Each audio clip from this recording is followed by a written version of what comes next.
Hello दोस्तों, Lakshmi channel में आप सभी का हार्दिक स्वागत है। तो आइए दोस्तों, आज मैं आपको भगवान जगन्नाथ और कर्माबाई जी की रियल स्टोरी सुनाना चाहती हूँ। एक बार की बात है भक्तों कि कर्माबाई जी घूमते घूमते भगवान का दर्शन करते हुए जगन्नाथपुरी जा पहुँची। जगन्नाथ धाम उड़ीसा में है, ये आप सब जानते हैं। कर्माबाई जी वहीं भगवान मंदिर के पास में भगवान जी की पूजा भक्ति करने लगी।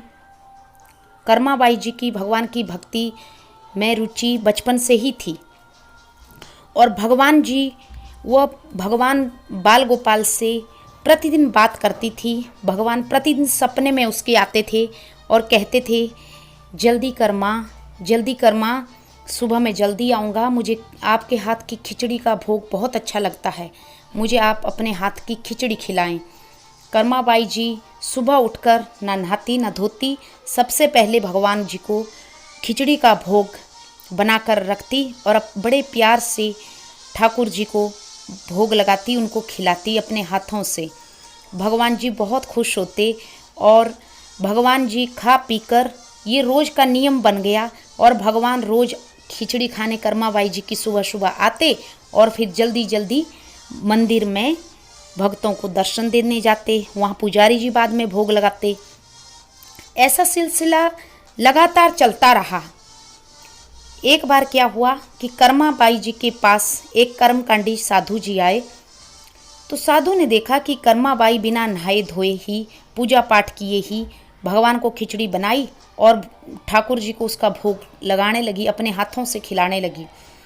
तो साधु जी ने कर्माबाई जी से कहा कि माई, ये तो ठीक है, आप भगवान को भोग लगाती हैं, पर ये ठीक नहीं लगा कि आप बिना नहाए धोए और बिना पूजा पाठ किए भगवान को सुबह सुबह ही भोग लगा देती हैं, तो इससे आपको पाप लगेगा। अब कर्माबाई जी डर गई, वो तो बेचारी अनपढ़ थी, बस भक्ति करती थी भगवान की। तो कर्माबाई जी अब दूसरे दिन से नियम से नहाने लगी। तो नहाते धोते उनको पूजा पाठ करते टाइम होने लगा। इधर ठाकुर जी सुबह सुबह दरवाजे पे आए और ज़ोर ज़ोर से आवाज़ लगाने लगे, जल्दी कर माँ, जल्दी कर माँ। कहते हैं भक्तों, जल्दी कर माँ, ये कर माँ बोलते बोलते उनका नाम कर्माबाई पड़ा था। तो ठाकुर जी को बहुत ज़ोर से भूख लगती। उधर तब तक मंदिर में पुजारी जी आ जाते। अब ठाकुर जी बहुत परेशान रहने लगे और उन्होंने सपने में साधु को आकर कहा कि आप क्यों मेरी सुबह सुबह की खिचड़ी आपने बंद करवा दी। वो माई मुझे कितने प्यार से अपने हाथों से भोग लगाती थी, मुझे तो वो बिना नहाए धोई उसका खिचड़ी का स्वाद 56 भोग जैसा लगता है। आप जाकर उसको दोबारा से कह दे कि वो बिना नहाए धोई ही मुझे खिचड़ी का भोग सुबह सुबह ही लगा दे।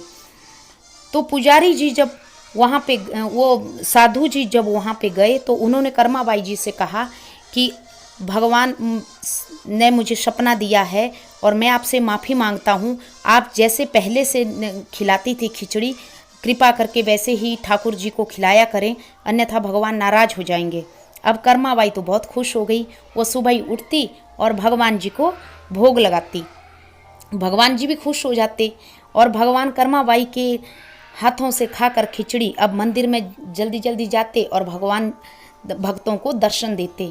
एक दिन क्या हुआ कि भगवान ने जल्दी जल्दी से जैसे ही खिचड़ी खाई, इतने में पुजारी जी ने मंदिर में एंट्री मारी और उन्होंने जैसे ही भगवान को ताली बजाकर बुलाया कि आइए ठाकुर जी, अभी आपकी पूजा शुरू करते हैं।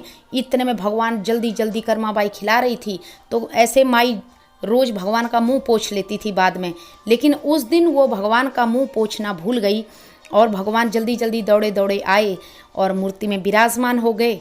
तो पुजारी जी ने देखा कि मैंने तो कल ठाकुर जी को खिचड़ी का भोग नहीं लगाया था, फिर ये कैसे हो गया। ये गर्म, उन्होंने जैसे ही भगवान के वो खिचड़ी के दाने को, वो अन्न के दाने को छुआ तो वो गर्म था एकदम। तो पुजारी जी हैरान रह गए और उन्होंने ढिंढोरा पिटवा दिया कि हर जगह, मंदिर के इर्द गिर्द हर जगह देखो कि किसके घर में खिचड़ी का, भगवान कहीं से दावत खाकर आए हैं, किसके यहाँ खिचड़ी बनी हुई थी। तो सब देखने लगे तो देखते हैं कि सुबह सुबह ही माता कर्माबाई जी खा पी के खिचड़ी के बर्तन धो रही थी। तो उन्होंने माताजी कर्माबाई से पूछा कि आपने क्या भगवान को खिचड़ी का भोग लगाया? पुजारी जी की बातें सुनकर कर्माबाई जी तो डर गई। वो हाथ जोड़ के बोली कि पुजारी जी, इसमें मेरी कोई गलती नहीं है। भगवान तो खुद ही सपने में आते हैं और मुझे रोज़ बोलते हैं कि जल्दी कर माँ, जल्दी कर माँ, मुझे तेरी खिचड़ी बहुत अच्छी लगती है। और उसके बाद मैं सुबह उठ के जल्दी से ही 5 बजे ठाकुर जी को भोग लगा के खिचड़ी बनाती हूँ और अपने हाथों से प्यार से खिलाती हूँ। ठाकुर जी आते हैं खाने। इतना सुनकर पुजारी जी की तो आंखों से अश्रुधारा बह गई। बोले, कर्मा माई, तुझे डरने की कोई ज़रूरत नहीं है, आप मुझे माफ़ कर दो। आपका तो बहुत अच्छा नसीब है जो भगवान ने आपके ऊपर इतनी कृपा की। मेरे दादा परदादा कई और मेरे बाप कई पूजा करते करते मर गए, लेकिन किसी ने आज तक ठाकुर जी के हाथ से ऐसा भोग नहीं खाया। आप तो कर्माबाई जी धन्य हैं और आज के बाद आप ही हमारे भगवान जगन्नाथ जी के लिए खिचड़ी का भोग बनाया करेंगी। कहते हैं भक्तों, उस दिन के बाद कर्माबाई जी का ही खिचड़ी का भोग पहले भगवान जी को, पहले कर्माबाई खिलाती, बाद में पुजारी जी उसी कर्माबाई की खिचड़ी का भोग लगाते। ऐसा करते करते बहुत समय बीत गया। एक दिन कर्माबाई जी अंत में स्वर्ग को, भगवान की पूजा करते करते स्वर्ग को सिधार गई। अब कर्माबाई जी के जाने के बाद सबको चिंता हुई कि ठाकुर जी का भोग कौन बनाएगा। तब भगवान ने प्रत्यक्ष रूप से कहा पुजारी जी से कि जिस चूल्हे के ऊपर कर्मा माई मेरी खिचड़ी का भोग बनाती थी, उसी चूल्हे के ऊपर अब आप लोग भी खिचड़ी का भोग बनाएं। तो उस दिन से के बाद कहते हैं भक्तों कि आज तक कर्माबाई के बाद से आज तक उसी चूल्हे के ऊपर भगवान जगन्नाथ जी को खिचड़ी का भोग लगता है। और उस खिचड़ी जो चूल्हा है कर्माबाई जी का, उसके ऊपर कहते हैं कि सात उसके ऊपर हांडियाँ रखी जाती है, 7 बर्तनों के ऊपर खिचड़ी पकाई जाती है। सबसे पहले सबसे ऊपर वाले बर्तन की खिचड़ी पकती है, फिर उसके नीचे वाले की, फिर उसके नीचे वाले की। ये भगवान का ही चमत्कार है। और अंत में चूल्हे के सबसे नीचे वाले बर्तन की खिचड़ी पकती है। कहते हैं भक्तों, चाहे 10,000 भक्त आ जाए जगन्नाथ जी के दर्शन के लिए, चाहे 500 भक्त आए, चाहे एक ही भक्त आए, चाहे 100 भक्त आए, सब भक्तों को केवल उन 7 बर्तनों का ही प्रसाद दिया जाता है खाने के लिए। और वो पूरा का पूरा हो जाता है, चाहे 10,000 भक्त आए, चाहे 20,000 आए, केवल 7 बर्तनों से ही भगवान का भोग सबको पर्याप्त हो जाता है। भगवान जगन्नाथ जी का ही चमत्कार है। और कहते हैं भक्तों कि भगवान जगन्नाथ जी का जो झंडा है मंदिर के ऊपर का, वो हवा के बिल्कुल विपरीत दिशा पे चलता है।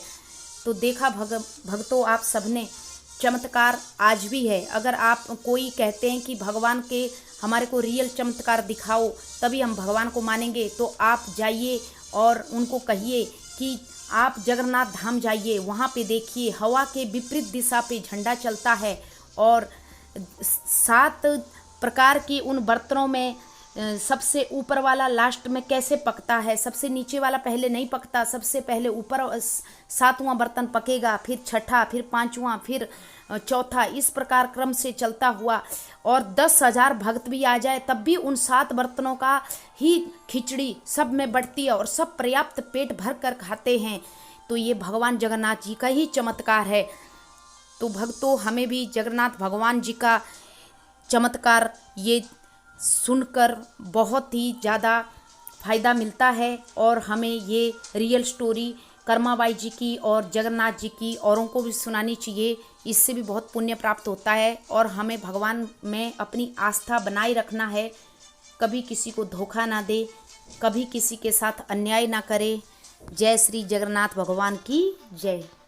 तो प्लीज़ स्टोरी पसंद आई तो सब्सक्राइब मी।